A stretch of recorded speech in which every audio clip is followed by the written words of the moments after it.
Kako smo još uvijek u zadnjoj godini nacionalne strategije promicanja čitanja, ja bih predstavila jednu knjigu o čitanju.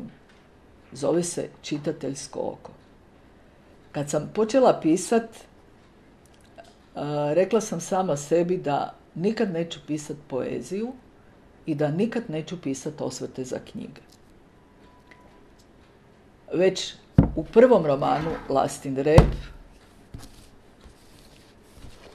moj glavni lik Viktor piše pjesme, zaljubljen je mali detektiv i moram priznati da mi je za jednu pjesmu trebalo koliko za jedno poglavlje.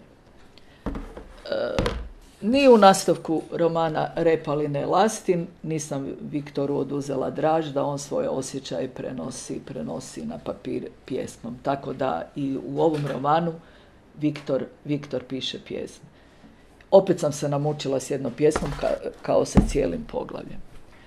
Isto tako sam rekla da neću ni osvrte na knjige pisati. I što se zapravo dogodilo? 2012. godine počeo je izlaziti časopis za dječju književnost i književnost za mlade, književnost i dijete. Tadašnja urednica Dubravka Težak, nekolicini autora, među kojima sam bila i ja, 2012. godine, predložila je da pišemo o najpopularnijem dječjem liku u našoj književnosti, Šegrtu Hlapiću, o kojemu ja pišem također. I mi smo povodom 100. godišnjice izlaska romana, nas nekolicina, trebalo napisati o dojmu o toj knjizi. Kako je to knjiga za koju je znala moja baka, koja je rođena 903. pa moja mama koja je rođena 933. pa ja koja sam rođena 951. pa su je onda čitale za lektiru i moje kćeri rođene 1980. I sada sam došla kao baka da ju čitaju moji unuci, jel? Vrlo mi je drago što sam prihvatila taj izazov 2012. Da za 2013. napišemo Šegrtu Hlapiću. Međutim, lobiranje urednice Dubravke Težak se nastavilo, da joj treba jedan suradnik koji bi pisao o najnovijim dječjim naslovima i da joj treba perspektiva pisca. Vrlo je nezahvalno pisati o knjigama kolega i nije baš niti jednostavno. Nije to jednostavno niti profesionalnim kritičarima, a kamoli kolegama. Recimo, mi pisci smo kreativni, ali ipak nam malo više treba znanja iz teorije književnosti. Međutim, ja sam se prihvatila toga posla. I kako sam odabirala knjige? U knjizi odabrala sam ih 25, od 25 knjiga govorim.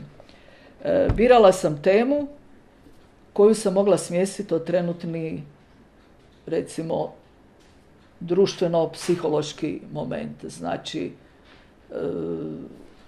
mogu reći jedna, recimo, knjiga, ja sam se brinula za jednu Donu belgijsku ovčarku, a onda sam našla jednu knjigu Maje Bebe Kožeković, koja se isto tako radilo o Doni, ali ovo je Dona bila Dalmatinerica. I privukao me je naslov i pas. Jel? Ove sve druge knjige jednostavno su neke knjige mlađih kolega, pa onda do starijih Hrvoja Hitreca, do Ajena, jel? Koji su već jako dugo, Božidara Prosenjaka. I što bih rekla? Neke su mi se jako sviđale, o nekima sam napisala iskreno što mislim, međutim, za čitatelja nije bitno što misli netko o knjizi, bitno je da on knjigu pročita i da stekne svoje mišljenje o knjizi. Tako da ja sigurno više neću pisati osvrte na knjige. A zašto neću pisati osvrte na knjige? Promijenilo se vrijeme, sada je nastalo digitalno doba, sve se mijenja reklo bi se, manje se čita, unatoč svih poticanja čitanja. Ne bih rekla da se manje čita, nego se manje čitaju klasične knjige, jer svi neprestano nešto čitaju. I za kraj bih rekla, pročitala bi odlomak iz svoje knjige. Kao civilizacija moramo razlučiti mogu li trago našem postojanju i djelovanju trajnije čuvati biblioteke ili digitoteke, ili po potrebi i vremenu nastajanja pisanog teksta i jedne i druge, budući da papir dulje pamti, a digitalni zapisi starijeg datuma zbog vrtoglavog napretka tehnologije zahtijevaju mnogo konvert programa, vjerojatno će klasična i e-knjiga sklopiti primirje i miroljubivo na obostranu korist supostojati i nadopunjavati se. Obje imaju i prednosti i nedostatke. Do tada će porast nečitanja, a izgovori svih dobnih skupina zašto čitaju manje, kod involviranih stručnjaka povremeno poticati razne polemike i razmišljanja. Moram priznat, kad sam radila osvrte na ove knjige, da sam se prilično i zabavljala, jer je to nešto što sam ja odabrala i kad sam pisala, jako mi je bilo zanimljivo.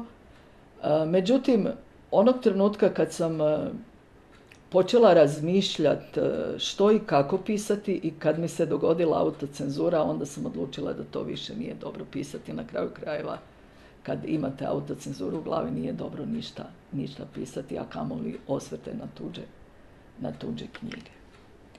I za kraj bi rekla, pisci će svi reći, pišem dakle jesam, a ja ću reći, čitajte jer mislite.